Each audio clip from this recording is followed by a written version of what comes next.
Cody, you really had to dig deep, didn't you, first of all, Verge, for that win over Brighton? I think over the last couple of years we've never had an easy game against them. The manager made aware that we only won 2 out of the last 9 or something, so it's always tough against them, and you could see it in the first half. I think we didn't press well, we were sloppy in possession. I think obviously a well-deserved 1-0 down at half-time, and obviously we completely different energy after the break, and got what we deserved, I think. Cody, was that the half-time message as you came out for the second half to sort of ramp it up a bit, get more energy? Yeah, I think we needed to put in more energy, to be not so sloppy on the ball as well, press good, and I think second half was way better. And then we were dangerous, we created good chances, and then the goals came. The goals came, you scoring the equaliser, Salah obviously scoring his goal just a couple of minutes later. I said to the manager before the game about Cody's time, obviously scoring twice against Brighton in midweek, 3 goals in the space of a week for you. Yeah, it's a nice feeling, but I think today the most important one was that we won. What Verge already said, it was a difficult game, a very good opponent, and 3 points are the most important, and so very happy that we got them. Well, not many saw that coming, that performance in the second half, after what we saw in the first 45, Ian. Yeah, like they both said there, they were quite sloppy in the first half. You know that when Liverpool come in the second half, once the crowd get involved, you know, they're going to put you under a lot of pressure. I thought Brighton were brilliant to the end, kept going. They felt like they had an opportunity and they went for it against Liverpool. And obviously, in the end, Liverpool, with the quality they've got, finished them off. But it was a really good performance from Brighton. But Liverpool showing exactly what you need to do. Absolutely. And it's no exaggeration to say that Brighton could have been 3-0 up at half-time, but it was only 1-0 after 45 minutes. Ferdy Kadioglu at the far post. Yeah, it was not more than they deserved. In fact, they should have been 2 or 3 up, as you said. But this was a really good finish. He really sticks it away well with the right foot, running away from it across the ball, and manages to get the pace and the accuracy. But it was well worked. They move it really well. Liverpool try and put them under pressure, but not for the first time. They break on them really well and create that opportunity, and keeper's got no chance. Good finish. Yeah, took full advantage of a little bit of luck. He got what deflected it into his path, but I think you could see there by the keeper, so close. It was such... Both said at the time, Brighton should have taken their chances. Yeah. It could come back to haunt them, and that's exactly what happened in the second half. 2 quick-fire goals in just a matter of minutes. Well, we expected Liverpool to pick up because we knew what Arne would be saying at half-time. We heard what Cody and Big Virgil said about picking up the energy, and that's exactly what they did. I mean, that's a cross. He's hoping to put it into a dangerous position in the hope someone gets on the end of it, and if they don't, then it might just creep in, and that's exactly what it did. Nunes goes for it, sort of ducks out the way of it. Defender doesn't know whether to get there or not. Keeper's panicking as well.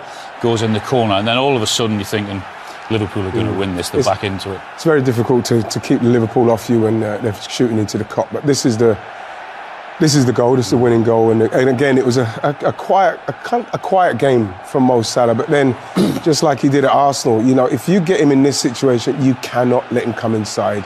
It's very easy to say that, but it's very difficult to stop. You know, there's not many people, if any, better in that position there where he wants to get it onto his left foot. It's all right saying you can't let him. Yep, you shouldn't. But it's another thing actually stopping him. And once he's in that position, you know you're in desperate trouble because he can do that. Yeah. And we've seen him, how many times over the years have we seen him do that? Yeah. It's unbelievable at it. It's one thing knowing he's going to do it. It's a second just trying to stop him. It's hard. When he's running at you at that pace, that it's really difficult to stop him coming inside. And it's another milestone moment, really, for their magical Egyptian, or King of Egypt, as he's been nicknamed by Liverpool fans. He's gone above Robbie Fowler on the all-time goal scorers list in the Premier League on 164. You still got him at arm's length. He's a world-class player. I mean, can you imagine scoring that many goals? 164. Said with real humility. But I tell you what a few years he's had since his move to Liverpool. Honestly, he's a great player. He's been a great of the Premier League. Whatever happens to him at the end of the season with his contract or not, he's an incredible player and a world-class goal scorer. Love watching him. Do you enjoy watching him as well, Ian? Yeah, I do, because, again, you know, you're watching him and you're watching that game and you're thinking, Mo Salah's not said too much and he's not had too much to say in this game. But, you know, when the game comes down to it, on the line, you know, he's probably going to show his face, and that's what he did. Liverpool, myself and Kenny certainly believe that it could be a deciding day. I'd hand them the title at this stage. They're top of the league in early November, and I think you both agree they deserved it, Damien, and stepped it up big time. Whatever about Trent and the tactical side of it that you talked about earlier, intensity-wise, you both feel that like they really came in a different animal. Absolutely, they were on the front foot, and simple things like this, balls in the box, which they weren't doing in the first half early in the game. Look at this from Trent, flying into a tackle. All of a sudden he has a little bit, well, it's not, I'm not an advocate for this, it's a little bit of, it's unnecessary, but I'll tell you what, it just gets it gets a crowd going as well. Those tannoy announcements in the first half that we could clearly hear because it was just so quiet. Little bits like that. It's a forward ball, it's a nothing ball, but Núñez gets a little flick on it. All of a sudden Salah's in one-on-one, crowd are involved now. Brilliant from Tsimikas. Probably a foul, but it doesn't matter. Pushes over for a second. Now look at the crowd. All of a sudden there's a bit of energy coming into the stadium. Look at this from Gravenberch. Wins it back high up the pitch. This is all the stuff we didn't see in the first half. This is what you want. Brilliant from Szoboszlai. Look, Ratton hunting. All of a sudden a loose pass. Flies into a tackle. Wins a ball. Brilliant. What's interesting, you had a phrase there that the crowd got involved, and there were murmurings that Anfield's been quiet enough, it's a more controlled style of football. It feels to me like when they're backed into a corner, they actually end up playing a bit more like Klopp had them playing, and the crowd get more involved and they're actually getting some results. Yeah, look, they're getting results through the control as well. We ran the clip in half time with the opening 3 minutes of the game where it was Konate, Van Dijk, Keller, or Konate. I mean, it's hard to get into it. As a fan, you've shown up for a big day at Anfield, and all of a sudden the goalkeeper and the centre back have had 20 passes between them, and haven't got over their own 18-yard box. Listen, there's a time and a place for it, but Liverpool at home, with that crowd behind them, a wave just comes over you. It's difficult. But they have to mix it up. It suits them. You talk about Núñez first half being a handful running the channels. Well, make use of those attributes. Hit him back to front, hit the chance, let him run in there. Winning second balls, just a whole football up front, one header, suddenly Salah's in on goal. So just mixing up the game a little bit more. They have the players to play that system for me. We spoke about the importance of the front 3, 4, 5. Got to get the ball up to them quicker, get them involved in the game. And like Damien says, you can see the impact it had on the crowd. They know Liverpool's strengths. They need to get the ball back to front earlier and get those players involved quicker. Arne Slot was being asked about Cody time before the match, and he got Cody time. Gakpo got this goal. Not the greatest goal he's ever scored, but... No, but it's just the indication of the qualities which he has operating off the left-hand side. He can go both ways. This is really good quality delivery. Flat ball into the 6-yard box. You question the Brighton kind of defensive line, but didn't see enough of this. Him in these positions, him and Salah in the first half. It's kind of rudimentary stuff. Getting Tsimikas involved on the outside, maybe occupying players, and then driving inside. And he really fancies himself. Had another chance after this, whipped it past the post. But these are the qualities that he has. He just couldn't get him into the game often enough. The glances off half. Van Hecke there, but I don't think they'll be taking that away from Gakpo. Well, that's pretty Gakpo's goal. We've seen it all the time. It's a beautiful, it's on the way towards. Beautiful little bit floated ball in. Dick until this beats everybody, and all of a sudden it creeps in the far post. Does he get a starting place now on Tuesday as well? Who? Gakpo, did he do enough there? Because he did brilliantly. I don't know, because Luis Diaz came off the bench and had a real impact as well. I mean, you might move Gakpo inside. I thought Núñez was good today. He leads the line. He's a focal point. But it's a good problem to have. If it is Diaz and Gakpo goes back to the bench, it's not the end of the world. But he had an impact today, and the manager will be happy. I think Szoboszlai's getting away with more than that number 10 position. He's not good enough for me. He's an absolute wink link from an attacking point of view. Spoke about him. He's in the team for me as a defender. When they lose the ball, he's very smart. Cuts the pass and lanes. There, we saw in the middle of that package. Yeah, cracking tackle. That was a nice. I'm talking about in possession of the ball in terms of his quality on the ball, arriving into the box. I haven't seen enough of that. I'd rather see Gakpo off the left and Diaz in behind his central striker, whoever that is, whether that's Núñez. Get those 4 attacking players onto the pitch rather than 3 and Szoboszlai parked in behind. Well, we know the main man in terms of their attacking play over so many years now for Liverpool. It's Mo Salah. He's got a ridiculous record against Brighton. He's just doing so well in the Premier League, and he finished this one with aplomb, Damien. Yeah, super move from Liverpool, breaking away. Curtis Jones plays a lovely ball. Feel for Estepunian here. Everyone will scream and get him on his right foot.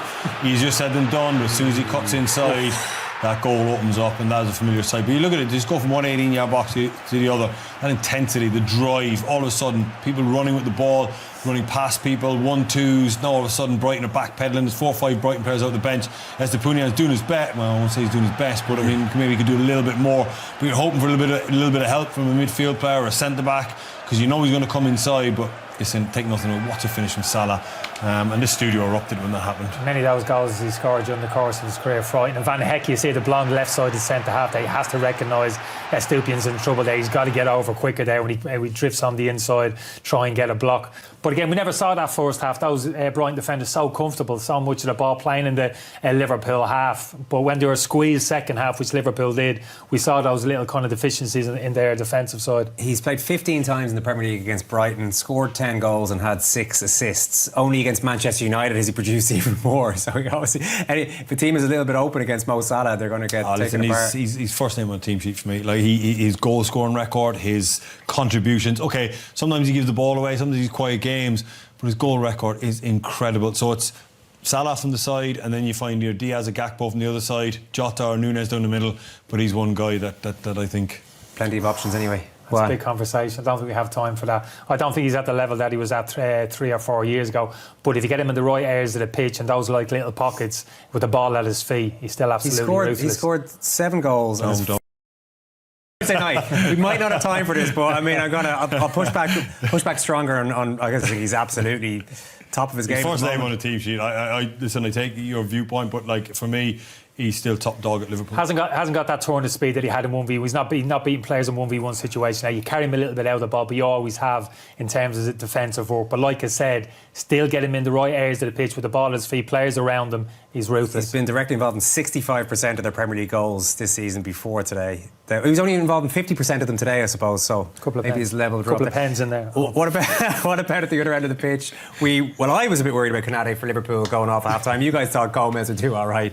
Went inside the far post would have been his first ever goal. Perfect. Yeah, and he played everywhere for Liverpool last season. Centre half, full back. Remember playing left back. He went in central midfield in a holding midfield position to try and resolve the problem there for Klopp various stages. Hasn't had enough game time as he would have wanted this season. But when Liverpool needed him there second half, they were struggling. He was absolutely brilliant. I'm sure Liverpool fans will be happy enough to have a look at the other scores around the league today, because Arsenal were held off Man City. They were 2-0 up for a while. City got 1 back, but no more than that. That Ipswich-Leicester game went really late, finished 1-1. We saw Liverpool Forest win 3-0, so they are now in 3rd place in the Premier League. I mean, that's a big surprise, but that does look good from a Liverpool point of view. They're now top of the league by a couple of points. I'm still going to stand by that. It's not a monumental day with 27 or 28 games to go. It's an interesting day, but there's a long way to go just yet.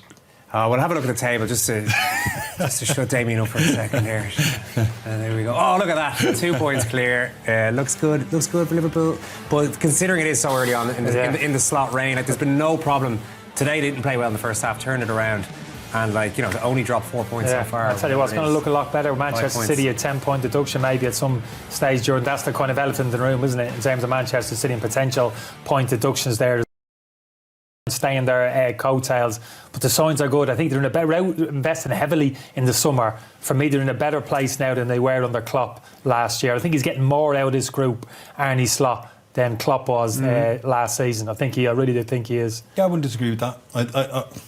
Listen, Klopp has been superb for Liverpool, but I think he's different voice has just re-engaged a lot of the players, and they look like they're firing. A little bit better than what they were last year. They look a little bit more fluid. They also look like there's more in the tank. There's more to come when they really hit their stride. How are they set for Tuesday night? I can't ask Damien that contractually because he'll be on another TV station on Tuesday. So how are they set for the Leverkusen game? I can't wait for it. And these are dangerous opposition in terms of some Boniface to start the season. Great for them. Veer's such a kind of talented operator. The wing backs, Grimaldo, Frimpong, really dangerous outfit. Can't get away with that first half performance today against Brighton, against this Leverkusen team. All right, great stuff. Kenny, thanks so much. Damien, we'll talk to you again next Saturday. Good luck in midweek. We have to get off the air now. Celtic Aberdeen is coming right up.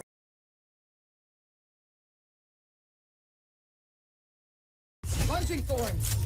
I'm open for. Behind long. Last place. Flashing. Big schwa mal oben. Rip and tear. Thorns down.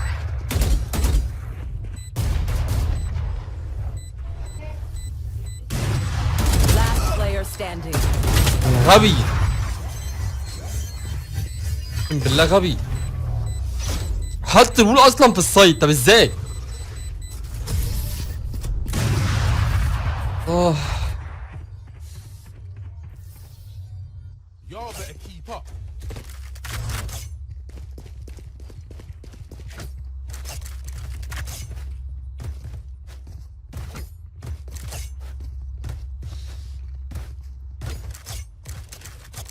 ترشبيه.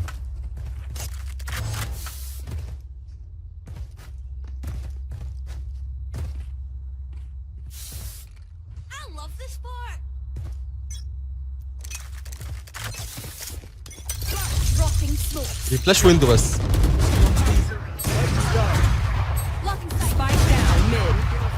نايس. اخيرا عمل حاجه. Trap destroyed. behind.